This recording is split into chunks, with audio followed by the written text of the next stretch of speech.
Ok, muy buenas a todos nuevamente. Esperamos que en este vídeo lo terminemos de describir toda la osteología del miembro superior, en su última parte, en la parte 4.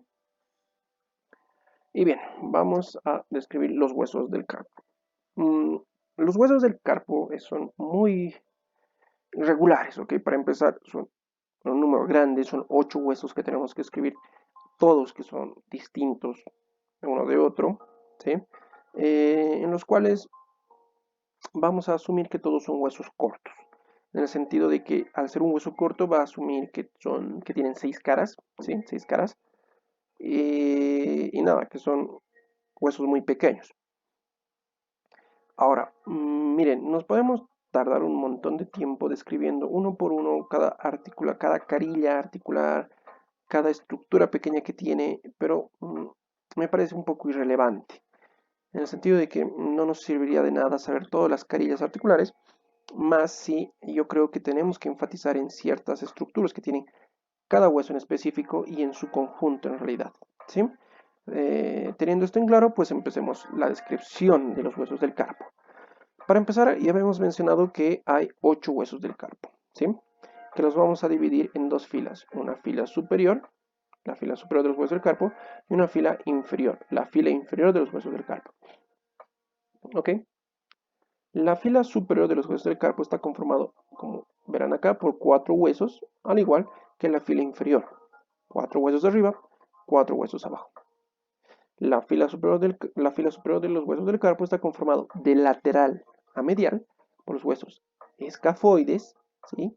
Escafoides, o también se llama hueso navicular, que tiene la forma de una barcaza, ¿sí? Individualmente tiene la forma de un barquito, de una barcaza, ¿ok?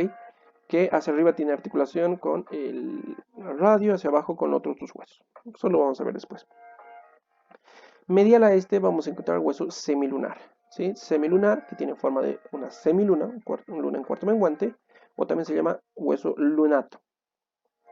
Medial al hueso semilunar vamos a encontrar a el hueso piramidal, que tiene forma de una pirámide, o hueso triquetral también se llama, triquetral, ¿sí? Y anterior al hueso piramidal vamos a encontrar al hueso pisiforme o lenticular, ¿ok? Miren, esta es una vista anterior de los huesos del carpo, esta es una vista posterior. Vemos que en la vista posterior no se ve el hueso pisiforme, ¿por qué? Porque está por delante del hueso piramidal, ¿sí? El mnemotécnico para memorizarse estos 4 huesitos es SPP, escafoides, CPP, semilunar, piramidal y pisiforme, SPP, ¿ok? Muy bien. Por otro lado, en la fila inferior del hueso del carpo vamos a encontrar de lateral a medial otra vez el hueso trapecio o poligonal mayor, porque tiene una forma un poco más irregular que las anteriores. Es un poco difícil de encontrarle semejanza a cualquier objeto, por eso le llamamos trapecio o poligonal mayor. Más adentro el poligonal menor o trapezoideo, hueso trapezoideo. Más adentro aún el hueso más grande de los huesos del carpo, que también por eso se denomina grande y que también tiene una cabeza muy grande, que se denomina hueso capitato también por eso. Y finalmente el hueso ganchoso. Se denomina ganchoso porque tiene un hueso, una apófisis unciforme, que también se llama el ganchoso. ¿Ok? Eh, pues esos son los 8 huesos del carpo, ¿sí? Como les mencionaba, perderíamos mucho tiempo al escribir carilla por carilla, articular y todo eso. Entonces vamos a resumir en lo siguiente.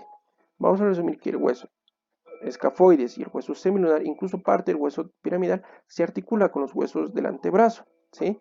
Por ende, la carilla superior del escafoides es convexa, al igual que la carilla superior del hueso semilunar, y un poco de la carilla del hueso piramidal. Son convexas y son articulares, ¿sí? Por otro lado, la carilla anterior del piramidal tiene una carilla, según algunos autores, plana y según algunos autores esférica para que se articule con el pisiforme, ¿sí? Entonces tenemos estas dos variaciones. Finalmente, y tal vez la más importante, la carilla inferolateral del trapecio, que se articula con el primer metacarpiano, tiene una forma muy peculiar que es cóncava por un lado y convexa por el otro. Se denomina forma cóncavo-convexa o silla de montar. ¿Ven? Cóncava aquí no se ve muy bien, aquí sí se aprecia muy bien. Carilla cóncava convexa, ¿sí? Es una forma de silla de montar. Esto es muy importante porque la articulación trapecio-metacarpiana, ¿sí? Es una articulación de silla montar y por eso podemos mover el pulgar en muchas direcciones, que lo vamos a ver posteriormente. Dicho esto, todas las demás articulaciones, es decir, el escafoides con el grande, el trapezoideo con el grande, ganchoso con el piramidal, son de forma de superficie plana, ¿sí? Son superficies articulares planas. Perfecto. Ahora, ya hemos descrito cuáles son los huesos. Ahora, ¿qué es lo importante del conjunto de todos los huesos del carpo? Es la conformación de esto que se denomina el túnel carpiano, ¿ok? Espérenme tantito. Les explico cómo se conforma el túnel carpiano. Para empezar, vamos a ver que si ponemos todo esto, el conjunto de los huesos del carpo sobre una superficie horizontal, vamos a ver que no todo es plano, sino me forma una estructura en forma de canal, que se llama el canal carpiano. Y esta estructura del canal está conformado hacia al fondo, el fondo de este canal está conformado obviamente por los huesos del carpo, es decir, el grande, trapezoideo, semilunar, ganchoso, el cuerpo ganchoso, etcétera, etcétera. Pero las paredes laterales, es decir, estas porciones son huesos cortados, son cortes de carpo, están formados por las siguientes estructuras. Hacia afuera y hacia arriba está formado por el tubérculo del escafoides. ¿Sí? Hacia afuera y hacia arriba está formado por el tubérculo escafoides. Hacia adentro y hacia arriba por el hueso pisiforme. ¿Sí? Vean, estas estructuras protruyen hacia adelante. Entonces, con esto me forman las paredes laterales de este canal carpiano. ¿Sí? Hacia abajo y hacia afuera, aquí esto debería de ser, está mal marcado, hacia abajo y hacia afuera está el tubérculo del trapecio, que sería este, ¿sí? Y esto sería el gancho del ganchoso, hacia abajo y hacia adentro. Ven que todas estas estructuras me dan una proyección anterior formándome así las paredes laterales para que formen un canal verdadero, ¿sí? Entonces, si a este canal le añadimos esta estructura que estamos viendo aquí, que es el retináculo flexor, ya se vuelve un verdadero túnel y se denomina el túnel carpiano, ¿sí? Son cosas muy importantes que tenemos que memorizarlas, ¿ok? Porque siempre nos van a preguntar cómo está conformado el túnel carpiano. En el fondo, por la gran mayoría del hueso del carpo, ¿sí? Por sus cuerpos, pero en sus partes laterales vamos a encontrar que huesos en específico o estructuras de huesos en específico, tales como el hueso pisiforme, el tubérculo del trapecio, el tubérculo escafoides y el gancho del ganchoso, ¿sí? Algo que según algunos autores existe y según otros no, es que en la cara posterior del hueso escafoides, encontramos un pequeño surco, que es un surco para la arteria radial. ¿Sí? La arteria radial viene por aquí, se vuelve posterior justo en la cara posterior del hueso escafoideo y sigue su camino. Pero aquí a veces delimita un surco que no está en este dibujo. ¿Okay? Con eso describíamos los huesos del carpo, nos libraríamos de los huesos del carpo.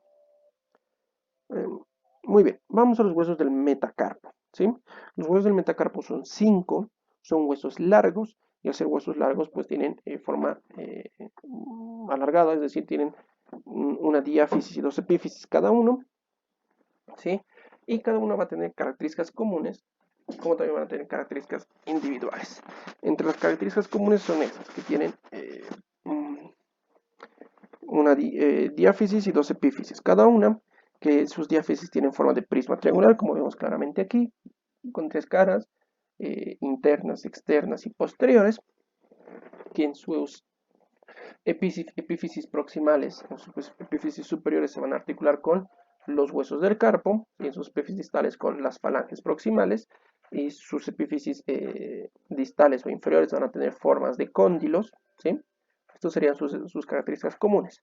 Ahora, ¿cómo empezamos a diferenciar cada hueso del metacarpo y a lo que vendría a ser sus características propias? Para empezar, vamos a ver que el segundo metacarpiano, el que corresponde al dedo índice, es el más largo de todos. ¿Sí? Es el más largo de todos. Siendo el primer metacarpiano el más corto y el más ancho, el segundo metacarpiano es el más largo, aunque el dedo más largo sea el tercer dedo, es decir, el dedo medio. Esto más es una cuestión de falanges. Las falanges del dedo medio son más largas que las falanges del dedo índice. Pero el segundo metacarpiano es el hueso metacarpiano más largo. ¿Ok? Ahora, ¿cómo diferenciamos los demás metacarpianos? Es decir, si nos muestran un cuarto hueso metacarpiano, ¿cómo podemos diferenciarlo? Miren, en las extremidades superiores ¿sí? En las extremidades superiores que tienen forma de cuboidea, porque tienen 6 caras, vamos a ver ciertas características en cada uno de estos huesos. Para empezar, vamos a ver que, aquí lo vamos a pintar por colorcitos, vamos a ver que las extremidades superiores de cada hueso metacarpiano, más específico el segundo, tercer, cuarto y quinto hueso metacarpiano, se articulan, ¿sí? Se articulan entre sí, siendo el primer metacarpiano el cual no se articula, el que no se articula con ningún otro metacarpiano, ¿sí?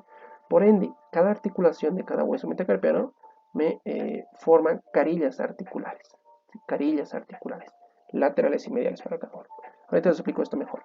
Una cosa que quería marcarles es que en la cara anterior de la base del segundo metacarpiano se inserta el músculo flexor radial del carpo, ¿sí? Aquí más o menos, flexor radial del carpo. Cosa importante que recordar. Ahora, separaremos cada hueso metacarpiano, ¿sí? Entonces tenemos al primer metacarpiano que no tiene carillas laterales, no tiene porque no se articula. ¿Recuerdan? No se articula con ninguno, no se articula. El segundo metacarpiano, el segundo metacarpiano sí se va a articular, pero solo por adentro con el tercer metacarpiano, solo por adentro. Por afuera, entonces va a tener una carilla articular interna, más no así una carilla articular externa, ¿sí? En cuanto al tercer metacarpiano, sí se va a articular por afuera y por adentro. Por afuera se va a articular con el segundo y por adentro se va a articular con el cuarto, ¿sí? Por ende va a tener dos carillas articulares. ¿Perfecto? En cuanto al cuarto, más de lo mismo. Encontramos que se articula por afuera con el tercer metacarpiano y por adentro con el quinto metacarpiano. Por ende, va a tener dos carillas articulares, una externa y una interna, ¿sí? Mientras que el quinto metacarpiano simplemente se va a articular con el cuarto metacarpiano hacia afuera, ¿ok? Entonces, si escribimos individualmente cada hueso, vamos a ver que el segundo metacarpiano solo tiene una carilla articular, que va a ser una carilla interna, el quinto metacarpiano solo tiene una carilla articular, que va a ser externa, el primer metacarpiano no tiene ninguna carilla articular en su base, mientras que el tercero y el cuarto sí van a tener dos carillas articulares, externa e interna cada una, ¿ok? Ahora, ¿cómo podemos diferenciar, además de todo esto? En sus caras posteriores incluso también encontramos más pistas, ¿sí?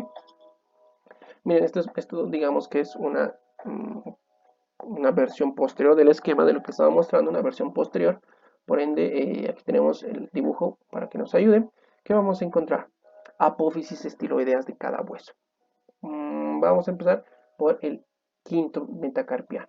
El quinto metacarpiano tiene una apófisis estiloides. Es tal vez la apófisis estiloides más marcada, ¿sí? En la cual se va a insertar el músculo extensor radial extensor cubital del carpo, ¿sí? El extensor cubital del carpo. Entonces, el quinto metacarpiano tiene una carilla interna y una apófisis estiloides, ¿ok? Con eso ya podemos diferenciar si es quinto, cuarto o tercero. Pero ya diferenciamos el quinto. El cuarto hueso metacarpiano no tiene ninguna apófisis estiloides, ¿sí? Solo tiene dos carillas laterales y ya, no tiene nada. Mientras que el tercer hueso metacarpiano sí va a tener apófisis estiloides, ¿sí? O por lo menos va a tener una espina. No hace una apófisis estiloides, pero algunos dicen que sí, algunos dicen que simplemente tiene una protrusión, la cual va a dar inserción en el músculo extensor radial corto, ¿sí? O segundo radial, ¿sí? Entonces, diferencia entre el cuarto y el tercero, que parecían iguales. Uno, el tamaño, el tercero es más grande y el tercero también tiene una apófisis estiloides, una semiapófisis estiloides, en el cual se inserta el músculo extensor radial corto o segundo radial. Mientras que el segundo hueso metacarpiano va a tener otra apófisis estiloides, ¿sí? Un poco más grandecita tal vez, en el cual se inserta el extensor radial corto del carpo, el extensor radial corto del carpo. Y con esto ya tendríamos más claro cuáles son las diferencias de cada hueso metacarpiano entre sí y las características comunes, ¿sí? Hacia abajo todos tienen una extremidad en forma elipsoidea, con las carillas laterales un poco cóncavas, que vienen a formar las cabezas de los huesos metacarpianos y que todos se van a articular con las falanges, ¿sí? Los huesos de los dedos son súper sencillos, no presentan mucha dificultad tal vez al nombrarlos. Son de tres tipos, ¿sí? Para empezar vamos a encontrar que hay falanges proximales, falanges medias y falanges distales, ¿sí? A excepción del primer dedo que solo cuenta con una falange proximal y una falange distal, ¿sí?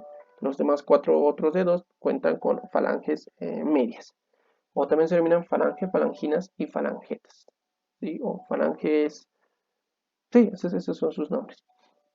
Ahora, cada uno de estos son relativamente huesos largos, en los cuales van a tener una base, un cuerpo y una cabeza.